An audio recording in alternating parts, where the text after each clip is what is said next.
Friends, நான் உங்கள் grandma. இன்னைக்கு ஒரு இன்ட்ரெஸ்டிங்கான வீடியோ தான் பார்க்க போகிறோம். வீடியோக்குள்ளே போகிறதுக்கு முன்னாடி என்னோட சேனல் இப்போ தான் ஃபஸ்ட் டைம் பார்க்குறவங்களா இருந்தால் சப்ஸ்கிரைப் பண்ணிட்டு பாருங்க ஃப்ரெண்ட்ஸ். பக்கத்துலேயே ஒரு பெல் ஐக்கான் வரும், அதையும் நீங்கள் டச் பண்ணிட்டீங்கன்னா நான் போடுற வீடியோ எல்லாமே உங்களுக்கு உடனே நோட்டிஃபிகேஷன் கிடைச்சிடும். வீடியோவை ஃபுல்லாக ஸ்கிப் பண்ணாமல் பாருங்கள் ஃப்ரெண்ட்ஸ். நிறையா ஹெல்த் டிப்ஸ் அண்ட் ட்ரிக்ஸ் எல்லாமே சொல்லியிருப்பேன். வாங்க இப்போ வீடியோக்குள்ளே போகலாம். தயிர் சாதம் செய்கிறத ஷேர் பண்ணிக்கிறேன். தயிர் சாதத்துக்கு சாதம் நல்லா குழைவாக வெந்துக்கிட்டு இருக்கு.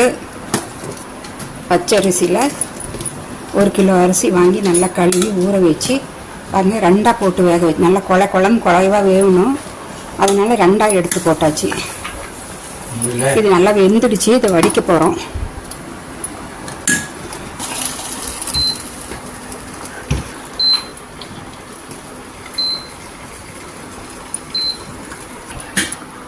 இது நல்லா கஞ்சி வடித்தாச்சு. இந்த பாத்திரத்தில் இருக்கிறதையும் இப்போ வடிச்சுக்க போகிறோம். இதுவும் நல்லா குழைவாக வெந்துடுச்சு. இதுவும் நல்லா குழைவாக வெந்து வடித்தாச்சு. தயிர் சாதத்துக்கு பாருங்கள், உப்பு, இதில் கடுகு, வெறும் கடுகு மட்டும், கடுகு இஞ்சி நல்லா 2-3 இன்ச்சுக்கு நல்லா சுத்தம் பண்ணி பொடியாக அப்படி கட் பண்ணி அதை மறுபடியும் நல்லா நச்சிக்கிட்டேன் உரலில் வச்சு. அப்புறம் பொடியாக கட் பண்ணால் கருவேப்பிலை, கொத்தமல்லி தாளித்து ரெடியாக கொஞ்சம் பெருங்காயம் போட்டு தாளிச்சிருக்கேன். சாதம் ரெடியாக இருக்குது. பால் நல்லா 1 லிட்டர் பாலுக்கு காய்ச்சி வச்சுருக்கேன். இதில் நல்லா 2 பேக்கெட் பால், 1 லிட்டர் பால் காய்ச்சி புற போட்டு எடுத்து வச்சுருக்கேன். தயிராக்கி எப்படி செய்கிறதுன்னு உங்களுக்கு காமிக்கிறேன். நல்லா கரண்டியால் நல்லா இது மாதிரி ஸ்மாஷ் பண்ணிக்கலாம். சாப்பாட்டை நல்லா குழைவாக செஞ்சுக்கலாம்.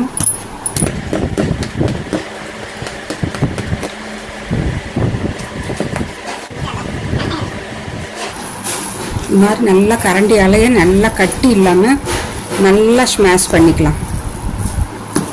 இது சூடாக இருக்கும். ஆறுன அப்புறம் தான் தயிர் ஊற்றணும். சுட தயிர் ஊற்றினா ரொம்ப புளிச்சு போயிடும். இப்போ நான் 2 பாத்திரத்தில் இதை ஷேர் பண்ணிக்க போகிறேன். அதுக்கு முன்னாடி இதை கொஞ்சம் பால் ஊற்றி நல்லா தளர்வாக பண்ணிக்கலாம்.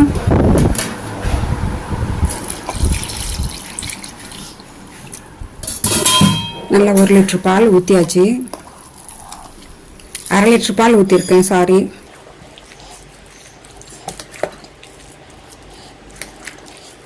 நல்லா தளர்வு பண்ணிவிட்டு 2ஆக ஷேர் பண்ணிக்கலாம். எல்லா பாலும் ஊற்றினா தான் நல்லா தளர்வாகும். இப்போ முதல்ல உப்பு ஆட் பண்ணிக்கலாம். பாருங்கள், எதுவும் வாயில் வச்சு டேஸ்ட்டு பார்க்காம தான் செய்வேன். எல்லாமே ஒரு மதிப்பாக, உப்பு கூட கல் மதிப்பாக தான் போடுறேன். ஆனால் கச்சிதமாக இருக்கும் அங்கே பிரசாதம் கொடுக்குறப்ப எல்லாருக்கும். சுவாமிக்குன்னு செய்கிறதுனால புளிப்பும் இல்லாமல் நல்லா உப்பும் கச்சிதமாக இருக்கும்.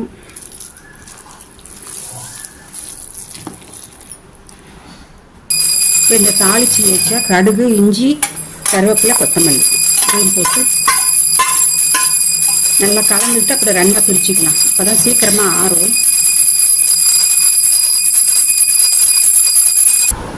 இதை 2 பாத்திரத்தில் பிரிச்சுக்கலாம். கொஞ்சம் சீக்கிரமாக ஆறுன அப்புறம் நம்ம தயிர் நல்லா ஆறுன அப்புறம் தான் தயிர் ஊற்றணும்.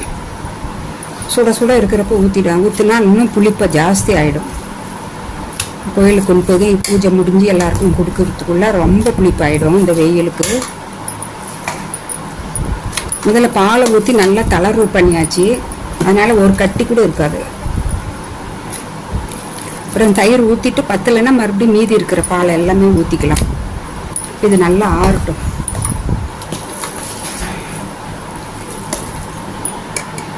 இது நல்லா ஆறிடுச்சு. நான் தயிர் போட்டு மிக்ஸ் பண்ணிக்கிறேன்.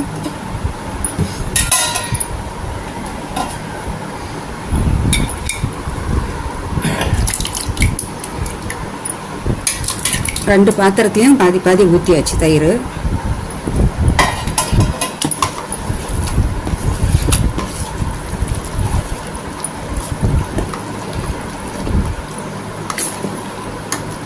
தயிர் ஊற்றின அப்புறமும் எங்களுக்கு பத்தில் ரொம்ப ஹார்டாக இருக்குதுன்னா பால் ஊற்றிக்கலாம். இது 2வது பாத்திரம்.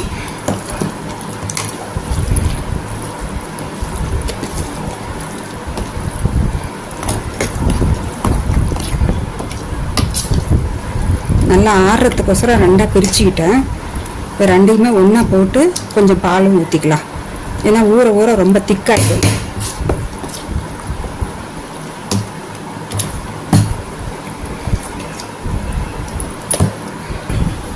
ரெண்டு பாத்திரத்தில் இருக்கிறது நல்லா ஒன்றா போட்டாச்சு.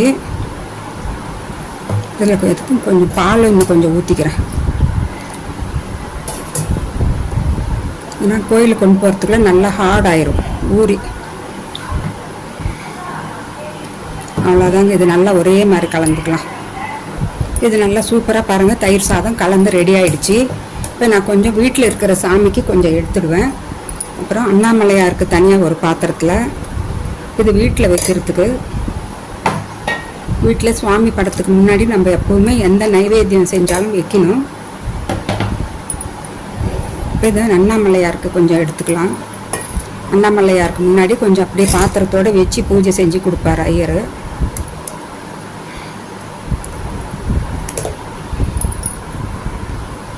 சுவாமிக்கு நைவேத்தியம் செய்கிறப்ப நம்ம வாயில் வச்சு டேஸ்ட் பார்க்காம செய்கிறது ரொம்ப பெரிய விஷயம்னு சொல்லுவாங்க. குளிச்சுக்கிட்டு தலையோடு குளிச்சிக்கணும், குளிச்சுக்கிட்டு தான் செய்யணும்.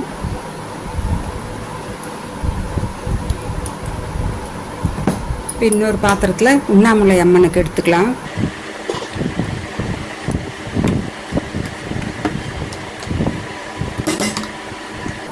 எல்லாமே ஒரு மதிப்பாக. உப்பு மட்டும் வாயில் வைக்காமல் செய்கிறது ரொம்ப விசேஷம். வாயில் வச்சு டேஸ்ட் பார்க்காம செய்கிறது.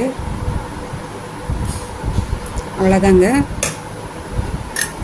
இது கோயிலுக்கு போகிறதுக்கு இந்த பிரசாதம் ரெடி ஆகிடுச்சு. இதை தானம் கொடுக்குறவங்களுக்கு பிரிச்சுக்கலாம். ரெண்டு சுவாமிக்கும் ரெடி ஆகிடுச்சு.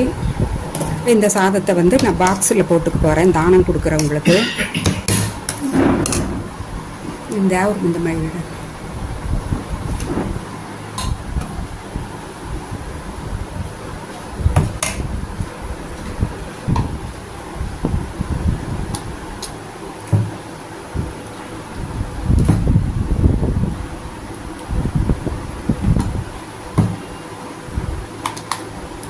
மாதிரி எத்தனை பாக்ஸ் வருதோ அத்தனை பாக்ஸில் போட்டுக்கலாம். எல்லாம் விரும்பி வாங்கி சாப்பிடுவாங்க. புளிப்பே இல்லாமல் அவ்வளோ நல்லா இருக்குதுன்னு சொல்லுவாங்க. வீடியோ பிடிச்சிருந்தா ஒரு லைக் பண்ணுங்கள் ஃப்ரெண்ட்ஸ். நான் மறுபடியும் உங்களை அடுத்த ஒரு இன்ட்ரெஸ்டிங்கான வீடியோவில் சந்திக்கிறேன். பை.